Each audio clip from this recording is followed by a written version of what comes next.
So welcome back to another episode, and I've done a few videos about this. I've watched the progression of this, and that is the Red Ash Kickstarter. It was one of those Kickstarters that kind of came out of nowhere, surprised everybody, and then kind of confused everybody. There's a huge amount of confusion about this Kickstarter. A lot of people thought it was too much too soon, that they had just come out with Mighty Number 9 that hadn't even been released, and they were already doing a Kickstarter for, a Mega Man Legends successor, which I gotta admit, I was very, very excited about. I love Mega Man Legends. My friend Rob loves Mega Man Legends as well. We've always been huge fans of it.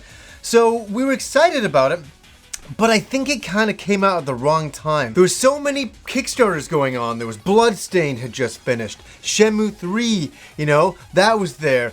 There was too many Kickstarters. Like, to be honest with you, I backed Bloodstained and Shenmue 3, and I'm like, these are for games that are going to play in like a couple of years' time. You're giving money in 2 years' time. Who knows, I might get hit by a bus before then.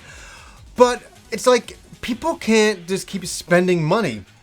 You know what I mean? On Kickstarters. They just can't keep spending money all over the place. And I think it was just a little too soon for the Red Ash Kickstarter. It was a great idea. I think most people were like, oh my god, a Mega Man Legends successor's a great thing. But anyways, that is water under the bridge now. The Kickstarter was about halfway. It's got a few more days to go. It doesn't look like it's going to make its, grand total, which is about $800,000, which for a Kickstarter for a game of that caliber is rather cheap. But something has happened, something they announced on the Kickstarter. And you can take this a couple of different ways. They've announced that Fuse Entertainment is going to produce, they are going to financially back the very first Red Ash prologue, the full game, the Cal Cannon incident. So Fuse Entertainment is a Chinese company, and they are going to back it financially, and they're going to bring it to PC, PlayStation 4, and Xbox One. Now, the only thing this is fantastic news. This is great freaking news. I'm happy about the news. That's the way it should have been done to begin with. That's what you should have done in the beginning. And that's where a little bit of this is a bit of the gray area. I kind of wonder, why didn't Concept kind of try to fish it around to some developers first rather than going the Kickstarter route? That's, that's a debate right there. That's something that who knows why they did, I think they just wanted to go and do the Kickstarter. But here's what bothers me. There is something that bothers me. They're like, keep giving money to the Kickstarter. Keep giving money to the Kickstarter.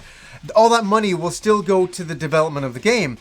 And I feel bad for all the early, adopters of the Kickstarter that are like, yes, I'm going to support this game, all this, and then some company comes in and goes, no, don't worry, we're going to fund it, and we'll take all your money as well.